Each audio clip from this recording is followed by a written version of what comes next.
할렐루야. 오늘 여러분들과 함께 진짜 그리스도인의 초대라는 제목으로 함께 말씀을 나누고자 합니다. 여러분, 조금 오래된 책입니다만 조신영 작가의 쿠션이라는 책을 여러분들에게 소개하며 또 설교를 시작하려고 합니다. 저는 이번 한 주간 실제 여러분들에게 방석을 가지고 이렇게 들고 시청각을 해볼까 그런 생각을 하면서 나 자신에게 이 말씀을 먼저 비추어 보았습니다. 내용은 이렇습니다. 사람은 누구든지 끊임없이 자극을 받으며 산다는 겁니다. 일상의 작은 자극으로부터 감당하기 어려운 시련에 이르기까지 이 자극이라는 도전을 받으며 사는 것이 인생입니다. 그런데 그 받은 자극에 대해 인생은 어떤 형태로든지 여러분들은 반응을 한다는 것입니다. 동물은 그 반응을 어떻게 하느냐 하면 자극이 올 때에 굉장히 본능적이고 자동적으로 자극에 대한 반응을 하죠. 예를 들면 배가 고프면 울고 짖습니다. 또 가라고 때리면 가고 또 서라고 하면 그가 서는 것이 동물의 반응입니다만 사람은 자극과 반응 사이에 이 간격이 있다는 겁니다. 곧바로 사람들은 반응하지 않고 그 자극 앞에 생각하고 고민을 합니다. 그러면 이 책에서 그는 이렇게 이야기를 하는 것이 인격과 그 삶이 고상하고 훌륭한 사람일수록 그 자극과 반응 사이에 이 공간이 넓다는 거예요. 반면 인격이 천박하고 훌륭하지 않는 사람들은 바로 자극과 반응 사이의 공간이 얇은데 그는 이렇게 표현합니다. 자극과 반응 사이에 쿠션이 두꺼운 사람도 있고 또 얇은 사람도 있다. 이것은 무슨 말이냐 하면 주인공 한비로라는 사람이 자기 할아버지의 유언장으로부터 이야기가 시작이 됩니다. 이 할아버지는 손자의 눈에 봐서도 참 인격이 고매하고 훌륭한 인생을 산 분인데 자극과 반응 사이에 자기 할아버지는 굉장히 두껍다는 것이죠. 그러면서 할아버지가 자녀에게 유언을 하는데 오늘 내가 내는 퀴즈를 맞추면 그 자녀에게 유산을 상속하겠다 이런 말을 합니다. 결론적으로 자녀들이 바라본 할아버지의 그 쿠션이 두꺼운 이유가 뭐냐고 질문을 합니다. 할아버지는 어떻게 그렇게 이 방석 쿠션이 넓고 크냐고 질문하니까 할아버지는 나는 새벽에 일찍 일어나서 독서와 기도로 날마다 이 쿠션을 두껍게 만들었다. 그러니 원래 타고난 성품이 좋은 게 아니라 끊임없는 독서와 기도를 통해서 만들었다는데 저는 이것을 우리 신앙적으로 비추어 본다면 이 독서라는 말을 말씀이라고 바꾸어 보았습니다.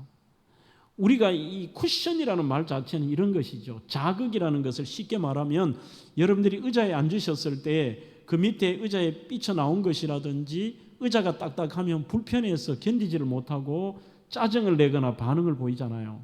하지만 방석이 있었을 때는 얇은 방석일 때는 느끼고 조금 불편하지만 견딜만 합니다.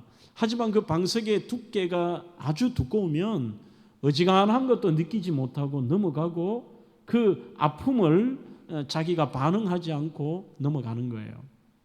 그래서 그것이 두께인데 진짜 성숙한 그리스도인은 뭘까? 저 자신에게 그렇게 한번 질문을 해보았습니다. 맞다. 우리는 너무나도 이 자극적인 반응을 보이고 즉각적인 반응을 보이며 정말 털끝 하나도 건들지 못하는 그런 반응으로 인생을 살아가지만 진짜 성숙한 그리스도인이라는 것은 그러한 아픔이나 가시나 찔레가 있을지라도 이것을 견디고 또 그것을 받아들이며 오늘 우리의 인생의 자극과 반응 사이에 방석을 넓게 하는 거구나.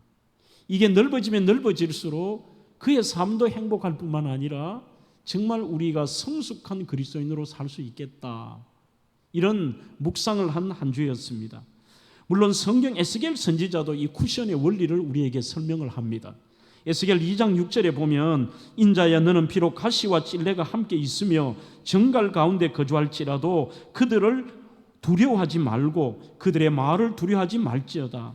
즉 혹독한 상처와 자극을 받아도 묵묵히 자기의 사명을 감당하며 믿음의 길을 갈 수 있는 이 성숙한 모습. 그래서 저는 이것을 별명을 붙인다면 저와 여러분들에게 있어서는 이런 영적 쿠션이 좀 필요하다. 그렇게 한번 정리를 해봅니다. 참된 그리스도인, 거듭난 그리스도인은 누구일까요? 바로 생활 속에서 남들보다도 이 영적 쿠션이 더 두껍고 넓은 사람. 저는 그렇게 정리하고 싶습니다. 예수님의 보혈로 거듭난 성령 충만한 이 영혼은 하나님의 영혼, 이 영광을 지키는 우리는 중요한 저와 여러분들은 어떤 의미에서 도구입니다. 그렇다면 이제는 성경적 크리스찬의 품위를 지키면서 살 것은 심각하게 저희들이 고민해 봐야 됩니다. 여러분, 지금부터 우리의 주제는 성장이 아니라 성숙이라는 것입니다. 이제 코로나의 끝자락에서 교회도 서서히 회복이 되어가고 오늘도 보니까 제가 계략적으로 본당에 앉은 인원이 일부가 더 많은 것 같아요. 훨씬 더 많은데 저희 교회가 이렇게 숫자적으로도 그렇고 여러 가지로 성장해 가지만 어떤 의미에서 목사의 마음 깊은 마음속에는 저 자신과 성도 여러분들에게 그 숫자의 성장이나 내가 어떤 확장보다는 우리가 어떻게 하나님 앞에 좀 더 깊어지고 우리가 좀 더 성숙할 수 있을까? 이게 우리의 주제가 되어야 되고 우리가 묵상의 거리가 되고 그것이 우리의 목표가 되어야 될 것입니다. 오늘 본문 15장 10절에도 내가 아버지의 계명을 지켜 그의 사랑 안에 거하는 것이 너희도 내 계명을 지키면 내 사랑 안에 거하리라. 여기서 지켜라는 테라오라는 말은 간직하고 순종하고 오늘 이 서두에 말씀드린 것처럼 너희들의 삶이 남보다는 성숙한 이 영적인 쿠션이 조금 깊어지고 넓어지라는 그런 뜻이라고 받아들입니다. 참을 수 없을 때 참는 것이 영적 쿠션입니다. 기다릴 수 없을 때 기다리는 것이 영적인 쿠션입니다. 내 뜻은 이것이고 내가 그렇게 반응하고 싶지만 하나님의 뜻이 그게 아니기 때문에 내가 하나님의 뜻을 쫓는 것이 그게 우리 인생의 바로 반응의 사이에 있는 이게 영적인 쿠션인 것이죠. 그래서 주님의 말씀을 삶 속에 간직하고 순종하는 것을 볼 때 저 사람은 진짜 예수 믿는 사람이다. 저 사람은 진짜 그리스도인이라는 그런 말을 들을 수가 있습니다. 우리는 과거의 신앙의 선배들이 불렀던 찬양 중에 참 단조롭지만 그 깊이는 우리와 비교할 수 없는 깊이의 찬양들이 참 많습니다. 그 중에 하나가 주님 뜻대로 살기로 했네. 주님 뜻대로 살기로 했네. 주님 뜻대로 살기로 했네. 뒤돌아서지 않겠네. 반복을 3번 합니다. 나의 뜻이 아니라 내 뜻에 맞지 않을지라도 어떤 자극이 있었을 때에 그 문제 앞에 자극 앞에 나는 주님의 뜻을 따라가겠다라고 하는 이 영적인 쿠션인 것이죠. 세상 사람들이 우리를 날 몰라줘도 그렇게 표현하죠. 이 세상 사람 날 몰라줘도 이 세상 사람 날 몰라줘도 이 세상 사람 날 몰라줘도 뒤돌아서지 않겠네. 굉장히 깊이 있는 정말 두꺼운 영적인 쿠션이라고 생각합니다. 여러분, 바로 오늘 이 본문은 우리 그리스도인들이 정말 진짜 그리스도인이라면 어떤 모습으로 살아야 될 것인가, 그렇게 살라는 주님의 초대가 나와 있습니다. 바로 요한복음 바로 이 본문에 대한 내용들 15장은 흔히 말하는 에고 에미 장이라고 하는 별명이 붙은 장입니다. 전부 나는 누구다, 나는 누구다. 6장부터 예수님께서 내가 어떤 이런 존재인가를 설명을 하는데 6장 35절에는 내가 생명의 떡이다 그렇게 표현하시고 8장에는 빛이다, 10장에는 양의 문이다, 나는 선한 목자다, 11장에는 나는 부활이다, 나는 생명이다, 14장에 넘어가면서 나는 길이야, 나는 진리야, 나는 생명이야. 이게 이제 15장 오늘 본문에 넘어오시면서 주님께서 이렇게 마지막 고백 설교를 하십니다. 나는 포도나무야. 그리고 이제 우리 얘기를 하십니다. 이런 빛 되시고 우리의 주인 되시고 선한 목자 되신 그 주님께서 포도나무이시고 우리는 그분에게 붙어있는 가지라고 설명합니다. 그렇다면 우리는 진짜 그리스도인이라는 것은 주님께 붙어있는 가지라는 표현인데, 이 표현의 진짜 의미는 뭘까? 주님의 초대는 이것입니다. 주님이 나와 함께 살자는 말씀입니다. 이제 너희는 진짜 그리스도인은 어느 순간에는 나와 붙어있고 어느 순간 떨어져 있는 게 아니라, 이게 어떻게 포도나무와 가지가 떨어질 수 있느냐? 날마다 계속해서 나와 붙어있는 것이 진짜 그리스도인이라, 그렇게 말씀하고 있습니다. 4절 말씀에 내 안에 거하라 나도 너희 안에 거하리라. 가지가 포도나무에 붙어있지 아니하면 절로 과실을 맺을 수 없음 같이 너희도 내 안에 있지 아니하면 그러하리라. 7절에도 너희가 내 안에 거하고, 19절에도 너희는 세상에 속한 것이 아니요 도리어 내가 너희를 세상에서 택했다고 되어 있습니다. 그래서 무려 안에 거한다 1절에서 10절까지 10번이나 반복해서 나옵니다. 안에 거한다, 안에 거한다. 이것은 바로 우리가 주님 안에 거하고 그것은 주님께 붙어 있다는 뜻입니다. 그만큼 중요하기 때문에 강조합니다. 내가 예수님 안에 거하는 것은 하나님이 택하셨고 특별한 은총으로 된 것입니다만, 그러나 내가 예수님 안에 거한다는 것은 나의 특별한 노력도 여러분 필요합니다. 내 노력도요. 구원이 내 노력이 필요하다는 말이 아닙니다. 내가 끊임없이 이 땅에 살아가면서 주님과 붙어 있으려고 하면 그 내 노력이 필요하다는 것이지요. 이미 우리는 예수님 안에 거합니다. 그렇다고 거듭났다고 모든 것이 끝난 것이 아닙니다. 예수님께 붙어 있으려는 우리 자신의 수고가 필요합니다. 하나님의 자녀가 생명 되신 그리스도와 이 지속적인 관계를 유지한다는 의미이겠죠. 계시록 3장 20절에도 볼지어다 내가 문 밖에 서서 두드리노니 누구든지 내 음성을 듣고 문을 열면, 그렇게 되어 있습니다. 주님께서 우리를 문을 연다는 뜻이 아닙니다. 내가 그에게로 들어와 그와 더불어 먹고 그는 나와 더불어 먹으리라고 되어 있습니다. 요한이 전한 복음이라는 책에도 예수님 안에 거하지 않는 삶이란 예수님을 마음의 문 밖에 세워놓는 삶이다. 우리는 나는 예수님을 믿으면서도 늘 삶 속에서는 그분을 문 밖에 세워놓는 것. 우리 유명한 작가의 그림 보셨죠? 예수님께서 등불을 들고 문 앞에서 이렇게 기다리고 계시는 모습입니다. 그 안에 우리가 있습니다. 그러나 그 문을 예수님께서 여실 수도 있지만 우리가 열 때에 주님께서 우리 안에 들어와서 우리와 더불어 먹고 우리와 교제하며 우리와 함께 하시겠다고 말씀을 하셨습니다. 사랑하는 성도 여러분, 우리는 정말 한참 잊고 지내다가 가끔 필요할 때 주님을 찾지는 않는지요? 마음문을 열고 예수님을 모셔드리고 그분과 더불어 먹고 마시는 이 아름다운 교제를 나누는 삶, 그게 진짜입니다. 그게 진짜 그리스도인입니다. 나무로 말하면 가지가 나무에 이렇게 붙어 있다는 것이지. 그래서 우리는 주님 계시지 않는 것처럼 살 때가 참 많습니다. 오늘 찰스 스펄전은 그 위대한 설교가가 끊임없이 성도들에게 했던 메시지가 뭐냐 하면은 일상생활에서 주님과 동행하는 것. 여러분, 이게 중요합니다. 이게 중요합니다. 일상생활. 우리 신앙의 선배들의 찬양을 하나 더 제가 묵상을 해보았습니다. 굉장히 단순한 메시지지만 야, 이게 정말 진짜구나. 아침에는 예수로 눈을 뜨게 하시고 저녁에는 예수로 눈을 감게 하소서. 예수님 내 주여 내 중심에 오셔서 주님 한 분만으로 만족하게 하소서. 아침에 예수로 눈 뜨고 저녁에 예수로 눈을 감고 물을 떠난 고기는 살 수 있다 하여도 예수 떠난 심령은 살 수 없다 하셨네. 예수님 내 주여 내 중심에 오셔서 주님 한 분만으로 만족하게 하소서.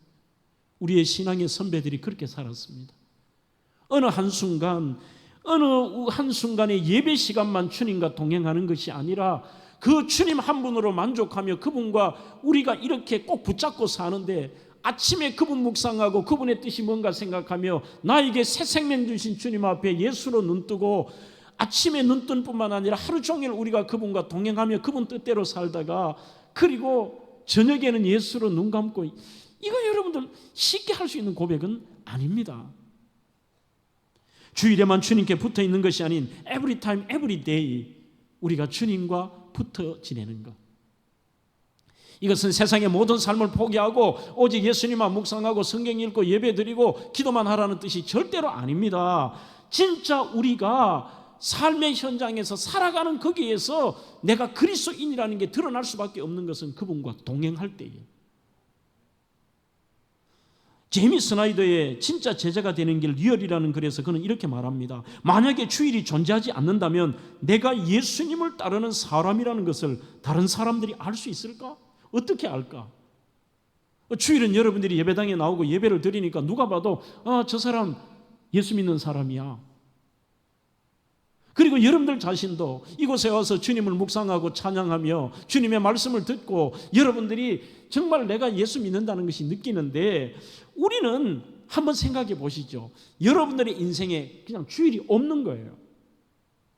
없는 여러분들의 일상생활 속에서 여러분들의 생활 가운데 사람들이 저 사람 예수님 따르는 사람이야, 진짜 그리스도인이라고 그렇게 알 수 있는 게 우리가 어떤 것이 있을까? 물론 제이미 스나이더 목사님도 자기 어릴 때 얘기를 해요. 자신은 미국의 아주 경건하고 보수적인 중남부의 이 바이블 벨트에서 자랐다는 것이죠. 거기는 철저하게 예배를 강조합니다. 철저하게 이 우리가 신앙생활하는 것에 대한 규제가 많습니다. 그렇게 살았는데 가만히 어느 순간 이 생각이 들더라는 것이죠. 자기 어릴 때 생각을 보니까 진짜 주일을 딱 빼놓고 예배드리는 시간을 빼놔놓고 일상생활에서는 하등 예수님과 상관없이 살고, 남들이 날 보면 나 예수 믿는다고 생각할까 하니까 아니오라고 대답하겠더래요. 아니오라고.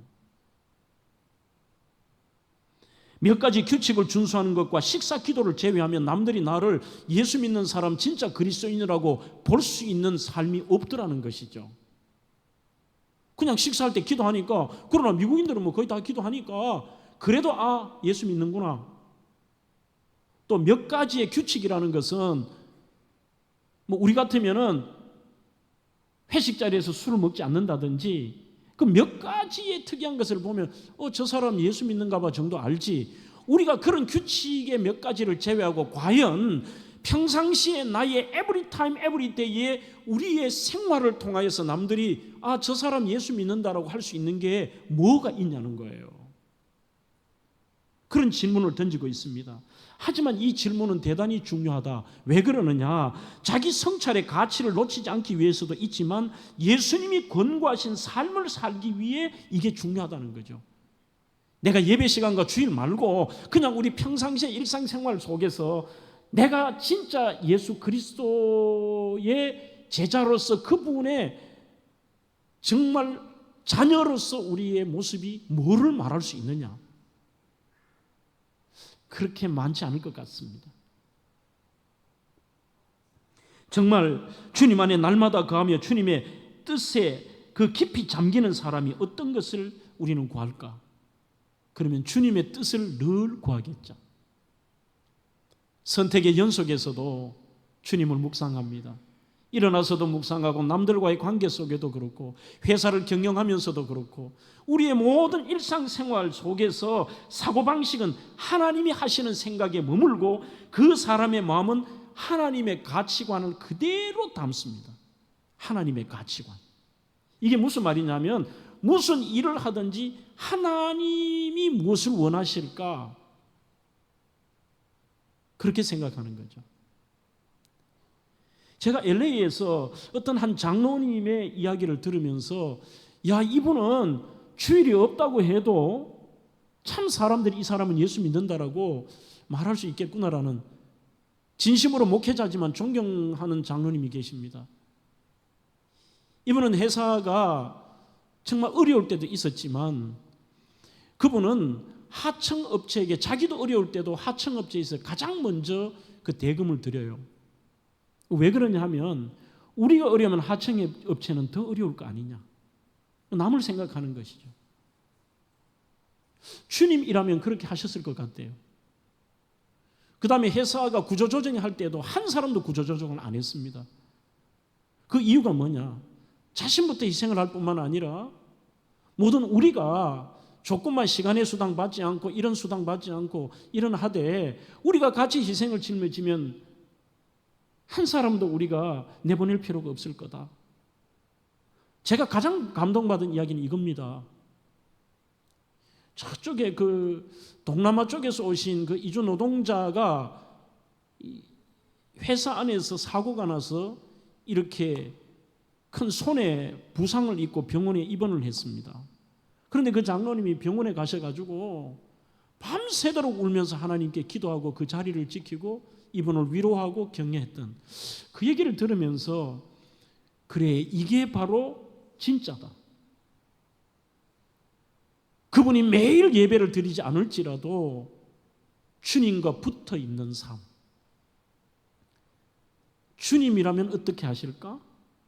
주님의 뜻을 찾고 주님 뜻대로 살기로 했네. 주님 뜻대로 살기로 했네.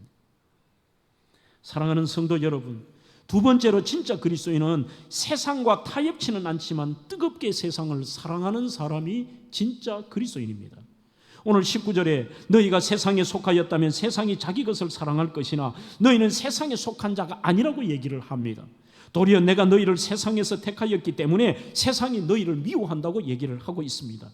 거듭난 그리스도인이 이 세상을 살아갈 때 세상과 마찰이 생길 수밖에 없습니다. 그 말은 성경은 삶의 고난, 마찰이 생기는 이유를 분명히 밝힙니다. 디모데후서 3장 12절에도 무릇 그리스도 예수 안에서 경건하게 살고자 하는 자는 박해를 받으리라. 자기가 잘못돼가지고 그런 게 아닙니다. 내가 주님의 뜻대로 살려고 하면 반드시 그게 문제가 생기고 박해를 받습니다. 요한일서 2장 15절에도 이 세상이나 세상에 있는 것들을 사랑하지 말라. 누구든지 세상을 사랑하면 하나님의 사랑이 그 안에 없다는 것입니다. 그러면 우리는 세상에서 하나님의 뜻대로 살고 그분의 손을 붙잡고 우리는 그분의 가지로서 그분과 함께 살아갈 때는 내가 경건하게 살고 그분의 뜻대로 살려고 하면 할수록 박해가 있다는 거죠. 여기에는 두 가지의 사람들의 반응이 있습니다. 하나는 그렇기 때문에 세상과 단절하고 삽니다. 그것도 성경적이지는 않습니다. 또 하나의 사람은 아예 거기에서 세상에 물들어 버리면서 거기에 타협하며 삽니다. 그러나 성경은 이렇게 얘기합니다. 절대로 세상과 단절하지 마라. 세상을 포기하지 마라. 그러나 신앙에 절대로 내 뜻이 아닌 것에 타협하지는 말라는 것입니다. 저는 그 대표적인 인물을 바로 어떤 의미에서 제가 가장 영향을 받은 해외 목사님이라고 하는 분은 존 맥카트입니다. 지금도 한 번씩 제가 거의 일주일에 한 번은 이분의 영문 설교를 듣습니다. 그리고 많은 은혜를 받기도 하고 또 참고도 하기도 합니다. 이 존 맥카트의 그레이스 채플은 LA의 북쪽에 아주 시골에 있습니다. 우리로 보면 한 면 단위 정도 될까요?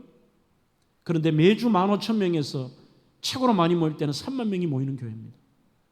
그 시골의 사람들이 다 찾아와요. 지난번 목회자 세미나 때 우리 부목사님들과 저 교회에서 제가 거기 탐방도 하고 설명도 듣고 예배도 드렸습니다. 그때 공통된 부목사님들의 얘기가 이거였습니다. 목사님, 우리 교회하고 비슷하네요.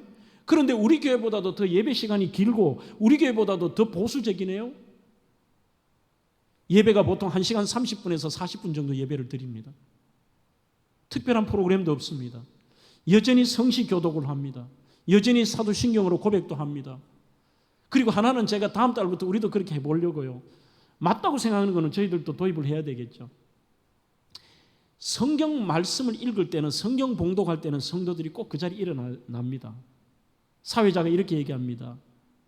이것은 하나님의 말씀입니다. 할 때 일어나서 같이 교독을 하거나 함께 말씀을 받습니다. 하나님의 말씀에 대한 존중이죠. 성경을 읽을 때만요. 어쨌든 이 교회가 가장 이슈가 되었던 것은 존 맥카트 목사님이 40년간 목회를 하면서 본질에 충실하며 예수의 십자가의 복음과 부활을 증거했고, 특별히 이 교회가 세상과 타협하지는 않았다는 거죠. 그러면서도 세상을 사랑했던 교회라고 저는 감히 말씀을 드리고 싶습니다. 그 대표적인 것이 이번 두 가지가 이 교회가 세상을 타협하지 않은데, 하나는 바로 동성애 문제입니다. 그 어느 누구도 무서워서 말을 못할 때 이 존 맥카트는 동성애는 하나님이 말씀하신 절대로 이거는 성적 취향이 아닙니다. 선택할 것이 아닙니다. 이것은 인간의 죄를 통하여, 인간의 쾌락을 통해서 찾아온 죄입니다. 이것은 반드시 하나님의 심판을 받는다는 이 강력한 메시지를 던졌습니다. 심지어 그것으로 통해 자기가 세상의 징계를 받는 한이 있더라도 그대로 타협하지 않았습니다. 그리고 최근에 이 코로나가 왔을 때에 교회가 그 코로나의 온상이 되어서는 안 되죠. 철저하게 방역을 지키고, 우리나라도 한번 보십시오. 무슨 지하철이나 공공장소나 이런 데는 아무렇지 않게 하면서 그 우리가 교회에 예배 드리는 것에 대해서 얼마나 철저하게 그렇게 했습니까? 그래서 이분은 우리가 그 어떤 것보다도 철저한 방역 체계를 갖추고 철저히 성도들에게 할 것이다. 그러나 예배에 대해서 드리라 드리지 말라, 교회를 폐쇄는 하지 마라, 끝까지 예배를 드립니다. 민주당 출신 주지사가 경고문을 몇 번이나 보다 나중에 안 되니까 600만 불의 벌금을 부여하고, 그래도 안 되었을 때는 목사를 결국은 재판에 회부해서 감옥에 넣겠다는 거예요. 차라리 감옥을 가겠다는 거죠. 만약 이 교회가 방역을 이 활동을 하지 않고 그것을 무시하며 했다는 것은, 그것은 안 됩니다. 최소한 하나님 앞에 드리는 예배와 하나님이 말씀하신 죄라고 하는 것은 죄라고 말할 수 있는 것들, 그러니까 박해를 받죠. 하지만 이 교회가 세상을 무시하거나 자신들의 멋대로 하는 것은 아닙니다. 한 번은 이런 설교를 한 것을 들은 적이 있습니다. 그리스도의 복음은 지금도 여전히 힘이 있습니까? 그런데 당신은 정말 예수의 복음을 가지셨습니까? 그저 입맛에 맞는 기분 좋은 소식이 아닌 그리스도의 십자가의 참 복음을 당신은 가지셨습니까? 그러면 우리는 세상의 죄에 대해서는 타협할 수 없지만 진짜 그리스도의 복음이 있다면 우리는 세상을 사랑해야 됩니다. 이게 이분의 메시지입니다. 그래서 이 교회에서 제가 참 의미 있으면서 은혜를 받았던 게 뭐냐면, 별나게 하지 않습니다. 이렇게 예배당에 나와서 좌측에 가면 게시판이 쫙 되어 있는데 막 종이가 붙어 있어요. 이게 뭐냐고 가만히 보니까 그 중에는 전부 모집 광고인데, 조용하게 돈의 예산이 아니더라도 이번에 아프리카 어디에 선교를 가서 거기에 집을 짓주고 싶은데 동참할 사람 이 전화로 연락하라는 거. 어떤 것은 지금 홈리스들 때문에 그 힘들어하는데 우리가 그들에게 간식을 이렇게 포장을 만들어서 주는 이 일에 동참할 사람 전화번호. 그러면 사람들이 그 밑에 자기의 전화번호를 적어놔, 이런 것들 있잖아요. 그러니 정말 이름 없이 빚도 없이 세상을 향하여 고통받는 사람들에게 그들을 향하여 섬기고 사랑하고 베풀고 나누는, 진짜를 추구하는 거죠. 예수님이 진짜라는 겁니다.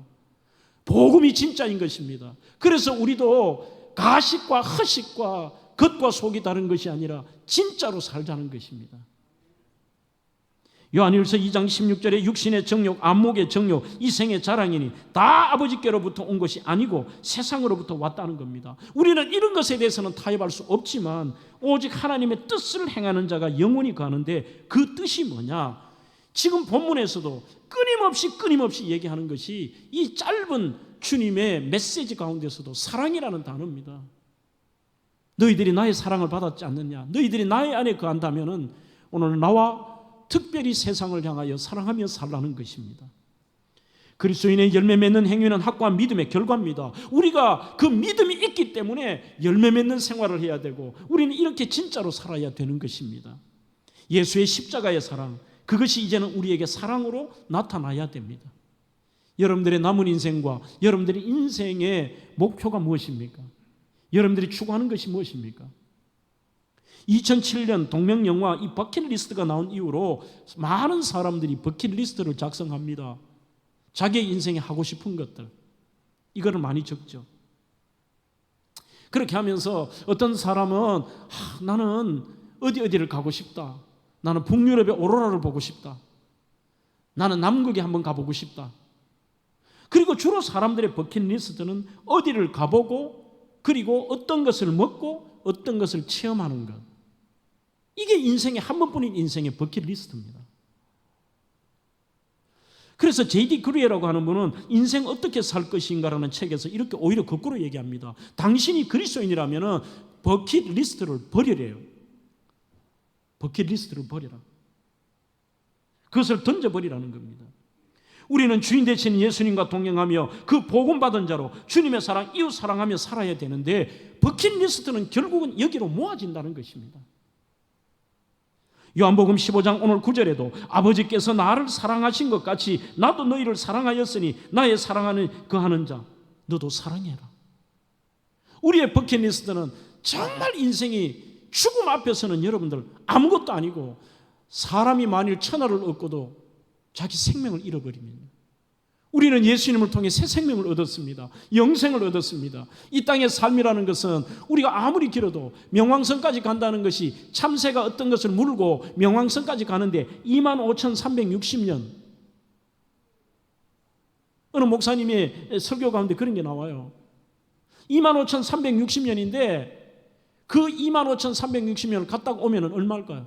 그런데 이게 우리에게 주어진 영원의 시간에 비해서는 그게 하루도 안 된다. 우리가 그런 영원한 생명을 얻었다면 이 땅에서 우리의 삶이 진짜 그리스도인이 어떻게 될까? 그 먼지보다도 못한 이 지구상에서 어느 한 군데를 가보고 어떤 음식을 먹고 내가 어떤 위치에 이르는 것이 우리의 버킷리스트라면 마태복음 16장 26절에 사람이 만일 온 천하를 얻고도 제 목숨을 잃으면 무엇이 유익하리요? 사람이 무엇을 주고 제 목숨과 바꾸겠느냐? 우리는 값없이 대값이 주님으로 통하여 새 생명을 얻었습니다. 그렇다면 그 주님의 사랑을 우리는 어떻게 해야 되느냐? 진짜라면 이 땅에서 나의 버킷리스트에 그런 것들이 아니라 더 가치 있는 것들, 생명을 얻었기 때문에 생명 이외에는 아무것도 아니죠.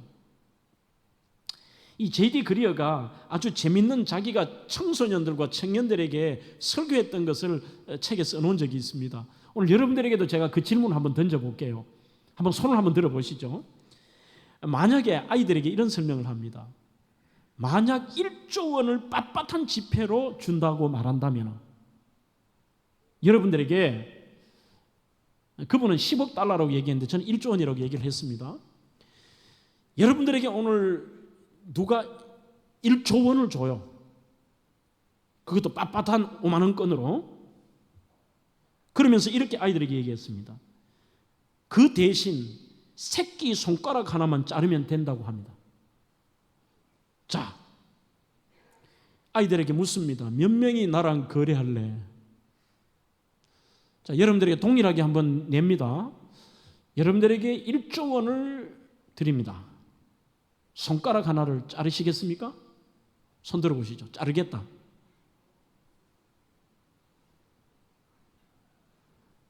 거짓말하고 계시네. 손가락 한 개, 요 새끼 손가락 하나. 아니 1부 때는 한 50명 정도는 계시던데 2부는 한 명도 안 계세요. 왜요? 저는 이 질문을 책을 통해 읽으면서 저는 자를 것 같더라고요. 잘라서 할 일이 많겠더라고요. 진짜 어려운 사람도 조금 내가 할 일이 많은 것 같아서 이거 하나 자르고 싶어요. 줄 사람도 없고.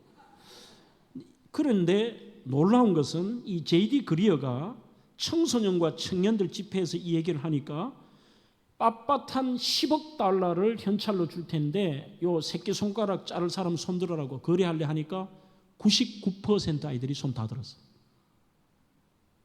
막혀도 여러분들 다 자르잖아요, 솔직히.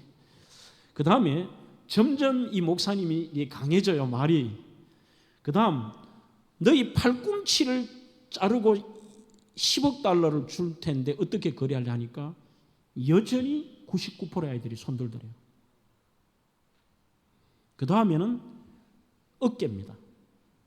한쪽 어깨를 자르고 10억 달러를 받을 사람 손들라고 하니까 놀라운 것이 이 미국 학생들이 여전히 99%가 손들었어요. 한 팔 없이 10억 달러 가지고 살겠다는 거죠. 그 다음에 이렇게 얘기합니다. 양쪽 팔다리 눈알 뽑고 혀 뽑고 귀 떼고 10억 달러 받을 사람 손들라고 하니까 아무도 안 들고 딱 한 명이 손들더래요. 맨 뒤쪽에 앉아있는 고등학교 1학년 남자애 하나가 손들더래요. 어느 단체이든지 이런 또라이가 있습니다. 그러니 양 팔다리 다 자르고 눈알 뽑고 혀 뽑고 귀 떼도 나는 10억 달러를 받겠다. 그러면 그때 J.D. 그리어가 다시 묻습니다. 그러면 너희들 왜 앞에는 손가락 하나 자를 때는 그렇게 말을 해놔놓고 양쪽 팔다리 눈알 뽑고 혀 뽑고 귀 자르면 그때는 안 하려고 해 하니까 이구동성으로 아이들이 한 얘기가 이겁니다. 내가 즐길 수 있는 몸이 남아있지 않다면 무슨 의미가 있어요? 그러니 돈을 가지고 내가 폼을 잡든지 즐기든지 그거 해야 되는데 그게 무슨 의미가 있냐는 거죠. 이때 J.D. 그리어가 다시 한번 얘기합니다. 마태복음 16장 26절로 그렇다. 사람이 만일 온 천하를 얻고도 제 목숨을 잃는다면 무엇이 유익할까? 엉뚱한 거 붙잡고 살지 마. 10억 달러라는 것도 생명과는 바꿀 수 없잖아. 그러면서 그는 아이들에게 강조한 것이 무엇이냐면 너희들이 거듭났느냐? 거듭났다면 세상과 진리 안에서 타협하지 말고 오늘 세상에 너희들이 즐길 것이 목표가 되는 것이 아니라 너희들이 과연 무엇이 주님이 원하시는가? 생명의 주인 되시는 그분의 뜻을 찾아봐라. 오늘 17절 내가 이것을 너희에게 명하면 너희로 서로 사랑하게 하려 함이라. 주님께서 이렇게 명하신 이유가 뭐냐? 사랑하라는 것입니다. 거듭난 사람이 서로 사랑하는 것이 얼마나 중요한지 예수님은 제자들에게 13장에서 16장까지 마지막 설교를 하시면서 이 사랑에 대한 메시지가 무려 16번이나 나옵니다. 그러니 이 땅에서 진짜 그리스도인으로 주님이 초대하실 때에 그 초대의 내용이 뭐냐? 사랑하며 살자, 사랑하며 살자. 오늘 이 땅에 가장 가치 있는 것 하나님 사랑하며 오늘 이 이웃을 사랑하며 세상에 고통받는 자들 외면하지 말고 죄하고는 타협하지 말되 세상 사랑하며 살아라. 진짜 이 세상 사람들 사랑하며 살라는 메시지를 던지고 있는 것입니다. 요한복음 13장 35절에도 너희가 서로 사랑하면 이로써 모든 사람이 너희가 내 제자인 줄 알리라고 했습니다. 요한복음 14장 15절에도 너희가 나를 사랑하면 나의 계명을 지키리라고 말씀하고 있습니다. 여러분, 은혜가 먼저입니다. 하나님의 은혜를 우리는 받았습니다. 그렇다면 생명받은 우리는 이 가치 있는 생명을 받았다면 이제 우리가 해야 될 주님의 그 초대가 뭐냐? 사랑하며 살자, 사랑하며 살자. 내가 사랑했던 것처럼 내가 나를 희생하며 내가 생명 바쳐 사랑했던 것처럼 너희들도 사랑하며 살아라. 이게 주님의 초대인 것입니다. 거듭난 하나님의 나라의 사람이 되면 나타나는 가장 놀라운 변화가 무엇입니까? 남편 사랑하는 게 달라집니다. 아내 사랑하는 것이 달라집니다. 이웃 사랑하는 것이 달라집니다. 우리의 사랑의 변화가 가장 큰 변화인 것입니다. 사랑은 성도의 표징이요 우리의 큰 사명입니다. 하나님 아버지의 사랑, 다른 이를 사랑하는 것. 그런데 우리의 참 이 버킷리스트와 인간의 소원들이 얼마나 진짜가 아닌 가짜로 사는지요.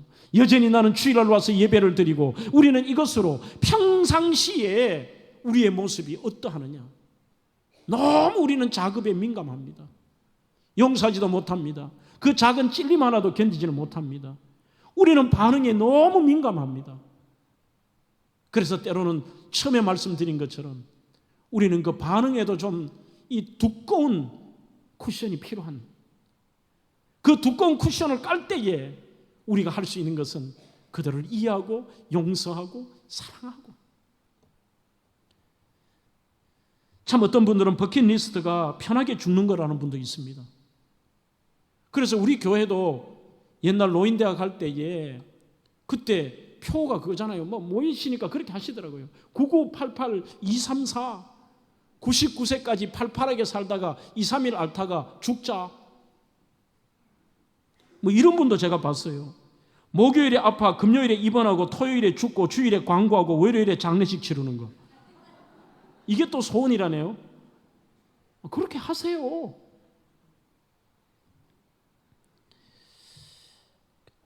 차라리 우리가 잘 죽게 기도하지 말고, 하나님, 나 이 땅에서 마음껏 사랑하며 살다가 주님 앞에 받은 나는 이 생명보다 귀한 거 없는데 나 영원한 생명 받은 존재로 나 마음껏 사랑하며 살다가 죽게 해주세요. 이게 우리가 진짜 그리스도인의 모습인 것이죠. 그래서 제이미 스나이더라고 하는 분은 진짜 그리스도인의 삶은 재갈 물리지 않는 후함, 파문을 일으키는 은혜, 미친 것 같은 사랑을 할 때 진짜다, 그렇게 말한대요. 이 재갈 물리지 않는 후함은 이렇게 해석을 합니다. 터무니없게 느껴질 정도로 분에 넘치게 나누고 주고 사랑하는 것. 재갈 물리지 않는다는 것은 절제하지 않는 거죠. 사랑만큼. 파문을 일으킨다는 것은 전혀 가능성 없는 그 사람에게 베푸시는 은혜입니다. 미칠 것 같은 사랑은 젊은이들의 뜨거운 사랑을 말하는 게 아닙니다. 어떤 상황에서도 끝까지 지치지 않는 사랑인 것입니다. 오늘 마지막으로 진짜 그리스도인의 삶의 초대에 응하면 우리는 기쁨으로 넘쳐납니다. 요한복음 15장 본문 11절에 내가 이것을 너희에게 이루면 내 기쁨이 너희 안에 있어 너희 기쁨을 충만하게 하려 함이라. 아버지와 아들과 제자들이 하나의 사랑에 거하고 우리가 주님 앞에 붙어 있을 때 가장 큰 특징이 뭐냐? 기쁨입니다. 유쾌하신 주님이십니다. 기쁨은 헬라 카라입니다. 로마서 14장 17절에 희락이라는 말과 같습니다. 참된 그리스도인의 기쁨과 희락은 그 심령 속에 소유하는데, 이게 왜 그러느냐? 구약에서 기쁨이라는 단어는 시모하라는 말인데 꼭 구원의 사역과 연결이 되어 있습니다.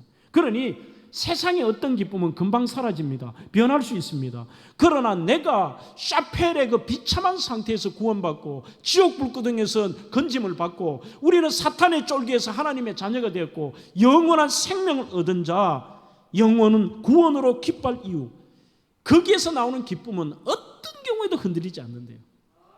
진짜 그리스도인들은 기쁨에서 여러분들이 흔들리지 않습니다. 예수님이 나의 구세주로 믿고 우리는 영접했습니다. 예수님을 영접한 자는 새로운 피조물이 되었습니다. 예수님이 십자가의 대속의 피로 우리는 죄 용서함을 받았습니다. 예수님으로 말미암아 진노의 자녀에서 하나님의 자녀가 되었습니다. 이제는 천국과 영원한 영생이 보장되었습니다. 그래서 나는 진짜 그리스도인으로서 나는 진짜 행복한가? 행복하지 않다면 진짜는 아닙니다. 목사님, 이런 환경에서 어떻게 우리가 행복합니까? 여러분, 행복한 일이 있어서 기쁜 게 아닙니다. 우리는 그 구원의 감격과 하나님의 사랑을 위해서 우리는 기쁘기 때문에 행복해지는 거예요. 고린도후서 6장 10절의 말씀처럼 근심하는 자 같으나 항상 기뻐하고 가난한 자 같으나 많은 사람을 부유하게 하고 아무것도 없는 자 같으나 모든 것을 가진 자라고 말씀하고 있습니다. 여러분, 타고난 기질이 우울하고 어두워도 괜찮습니다. 예수 믿는 순간 기질이 또 바뀝니다. 우리는 사람의 그 원래 가진 기질이나 체질 때문에 어떤 사람은 밝게 살고 어떤 사람은 어둡게 산다. 절대 아닙니다. 성령께서 내 안에서 능력으로 일하기 시작하면 그 능력이 어떻게 나타나느냐? 기쁨으로 나타납니다. 이것은 환경을 뛰어넘습니다. 저는 이런 말씀을 성경에서 풀고 싶습니다. 구약의 사무엘서에 다윗과 사울을 한번 보시죠. 사울은 가진 자입니다. 사울은 쫓아가는 사람입니다. 사울은 능력자입니다. 반면에 다윗은 없는 자입니다. 쫓김을 당하는 사람입니다. 그런데 성경을 읽어보면 반대입니다. 쫓겨다니는 다윗의 기쁨과 쫓아다니는 사울의 근심입니다. 그 이유를 밝히고 있습니다. 바로 그 사울의 마음에 하나님의 영이 떠나고 악한 영이 들어오자 그가 근심하였더라, 이렇게 쓰고 있습니다. 오늘도 우리가 예수님의 초대에 응하고 그분과 붙어있는 사람은 우리는 어떤 환경에서도 우리에게 나올 것은 기쁨의 삶, 감사할 것밖에 없습니다. 골로새서 2장 6절로 7절에도 너희가 예수를 구주로 받았느냐? 그러면 그 진리 안에 뿌리를 깊이 박아 감사함을 넘치게 하라. 기쁨과 감사로 살라는 것입니다.